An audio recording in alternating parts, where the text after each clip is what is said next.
Saudi अरब की हुकूमत ने बार बार उम्रा अदा करने के ख्वाहिशमंद ज़ायरीन को एक बड़ी खुशखबरी सुनाते हुए मल्टीपल एंट्री उम्रा वीज़ा पॉलिसी का बाकायदा आगाज़ किया है। सऊदी वजारत हज उम्रा के मुताबिक इस नए वीज़े की मजमूई मियाद 1 साल होगी, जिसके तहत ज़ायरीन को सऊदी अरब में 90 दिन क़याम करने की इजाज़त दी जाएगी। इस नई पॉलिसी के तरीक़ाकार, शराइत और पाकिस्तानी ज़ायरीन को हासिल होने वाले फ़वाइद की तफसीलात जानते हैं। हमें ज्वाइन किया नामवर वीज़ा कंसल्टेंट यूसुफ अलमाज साहब ने। बहुत शुक्रिया आपके वक्त का। सऊदी हुकूमत की जानिब से 1 साल मल्टीपल एंट्री उम्रा वीज़ा पॉलिसी के बारे में बताइएगा देखने वालों को, इससे ज़ायरीन को अमली तौर पर किस तरह से फैसिलिटेट किया जाएगा। बिस्मिल्लाहिर्रहमानिर्रहीम। सबसे पहले तो मैं आपका शुक्रिया अदा करता हूँ कि आपने मुझे मौका दिया। तो जहाँ तक सऊदी अरब का मामला है, तो सऊदी अरब के 2 पहलू हैं इस इशू पर जी। एक तो ये है कि वो हमेशा से उम्रा और हज के जो ज़ायरीन हैं उनकी सहूलियात के लिए वो हमेशा से नए इक़दाम करता रहता है। दूसरी बात यह है कि उनकी बहुत सारी जो मईशत है वो भी ज़ाहिर है कि इस चीज़ से जुड़ी हुई है, तो लिहाजा वो जो भी कोई चीज़ें इक़दाम करता है तो उसमें दोनों चीज़ें साथ साथ मौजूद होती हैं। तो इस तरह से देखा जाए तो वो एक बैलेंस है। मैं इसको गलत नहीं समझता, मैं समझता हूँ कि ये अच्छी चीज़ है। और जब चीज़ें किसी भी इंसान की या इदारे की, मुल्क की मतलब मईशत से जुड़ी होती हैं तो वो ऑटोमेटिकली बेहतरी की जानिब जाती हैं। तो वीज़ा के उम्रा के हवाले से बहुत सारे ऐसे ज़ायरीन पूरी दुनिया के अंदर मौजूद है कि जिनके साथ ये प्रॉब्लम था कि यार बार बार वीज़ा लेना पड़ता है और उसका प्रोसेस होता है और वो प्रोसेस बहुत लंबा होता है वगैरह इस तरह की चीज़ें। और उसमें फिर पाकिस्तान ख़ास तौर पर और ये हमारी जो सब कॉन्टिनेंट है और साथ उसमें इजिप्ट है और कुछ इस तरह के ममालिक के जहाँ से बहुत ज़्यादा लोग जाने वाले होते हैं।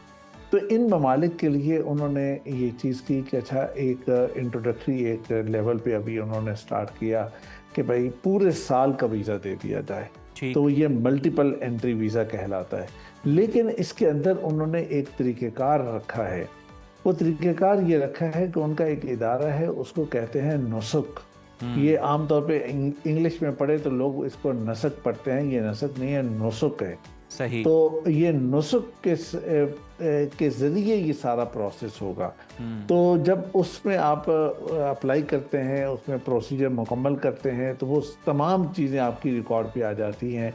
तो वो जो भी रिक्वायरमेंट्स हैं बेसिक किस्म की वो सारी आ जाती हैं। उसके बाद फिर ये कि आप वहाँ पे जाते हैं 90 डेज़ के लिए। आप वहाँ पे आप जाते हैं 90 डेज़ से के बाद जो ही आप 90 डेज़ के लिए जाएंगे तो उसके बाद आपकी ये जो 1 साल की एंट्री होती है वो बेसिकली ख़त्म हो जाती है। सही। और 90 डेज़ यानी 3 महीने मुकम्मल करने के बाद जब आप वापस आए और वापस आने के बाद फिर जब आप दोबारा जाना चाहते हैं तो अब आपको वीज़े का वो जो इनिशियल लंबा प्रोसेस होता है वो नहीं करना होगा। आपको जस्ट नुसक के साथ एक कांटेक्ट करना है और उसकी जो बेसिक 1-2 चीज़ें वो ऑनलाइन आप प्रोसेस करेंगे तो वहीं पर आपको एक दूसरी एंट्री मिल जाएगी और वहाँ से आप दोबारा एंट्री के लिए आप वहाँ पे चले जाएंगे। अब ये चीज़ है कि मिसाल के तौर पे उन्होंने मैक्सिमम एंट्री तो 90 डेज़ की रखी है, लेकिन 90 डेज़ रहने वाले कितने लोग होते हैं? वो कम होते हैं। असल में ये होता है कि बहुत सारे लोग ऐसे होते हैं कि जो जाते हैं कुछ हफ्तों के लिए जाएंगे और उसके बाद वापस आएंगे, फिर जाएंगे, बार बार वो जाते हैं। तो ऐसे लोगों के लिए दरअसल इसका बहुत ज़्यादा फ़ायदा होगा। उसके बाद एक और चीज़ इसमें ये होती है कि जो आपको मैं बताता चलूँ कि पिछले साल 2025 के अंदर तकरीबन 4.5 करोड़ लोगों ने सऊदी अरब में उम्रा अदा किया था। जी। अब अगर हम इस सारी सिचुएशन को समझें तो जाहिर है कि उनके लिए भी एक एडमिनिस्ट्रेटिव एक बहुत बड़ा चैलेंज बन जाता है कि इतने लोगों की हैंडलिंग और वीज़ा और बिल्कुल यूसुफ साहब, मेरा भी सवाल यही था कि जिस तरह माह रमज़ान आता है और उसमें हम देखते हैं कि बहुत ज़्यादा लोग जो हैं वो सऊदी अरब का रुख करते हैं। सभी की ख्वाहिश होती है कि इस मुबारक महीने को, मुक़द्दस महीने को सरज़मीन मुक़द्दस पर जो है वो गुजारा जाए। तो ऐसे में यकीनन इंतज़ामी मसाइल भी बहुत होंगे। तो क्या इस तरह की भी कोई कदगन रखी गई है कि इस स्पेसिफ़िक मंथ के अंदर या किसी भी स्पेसिफ़िक मंथ के अंदर इस लिमिट से ज़्यादा जो है वो ज़ायरीन को आने की इजाज़त नहीं होगी? नहीं, असल में यह है कि इसमें एक कंडीशन सिर्फ रखी गई है। वो कंडीशन ये है कि आप हज के दिनों में आप नहीं जा सकते। ठीक। और वो है यकम जिलकाद से शुरू होकर 13 जिलहज तक। ये जो टाइम है, इस टाइम के अंदर आपका ये वीज़ा जो है ना वो एक्टिव नहीं होगा और इसमें आप ट्रैवल नहीं कर सकते इस वीज़े के मुताबिक।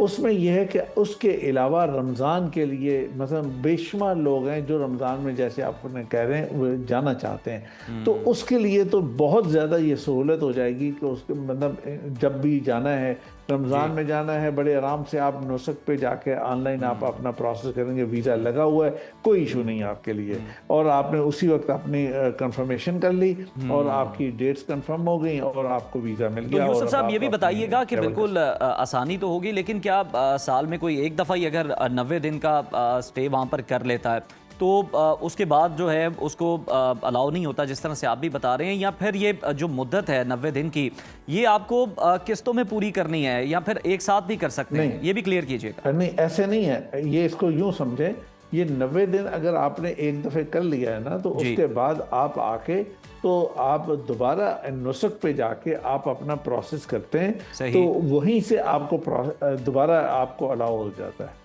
ये नहीं है कि मिसाल के तौर पर अगर एक शख्स गया है और वो 1 महीने बाद वापस आ गया है जी, तो अब इसका मतलब ये है कि वो दोबारा जा सकता है। एक बंदे ने 90 दिन मुकम्मल कर लिए हैं या 90 डेज 80 डेज कर लिए हैं, 75 डेज कर लिए हैं, 85 डेज कर लिए हैं और वो वापस आ गया, अब वो दोबारा जाना चाहता है तो वो दोबारा जा सकता है। और लेकिन इस सारे का प्रोसेस वो नुस्ख के साथ उन्होंने लिंक कर दिया है और ये प्रोसेस जो है वो नुस्ख के जरिए से ही होगा।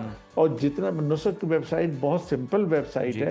यूसुफ साहब लास्टली हमें ये बता दें कि जो लोग ये उम्रे के लिए जा सकेंगे, ये जो मल्टीपल एंट्री वीज़ा दिया गया है, मुख्तलिफ शहरों का भी जो है वो विजिट कर सकते हैं सऊदी अरब के, या फिर मक्का मदीना तक जो है ये जद्दा रियाज तक महदूद रहेंगे?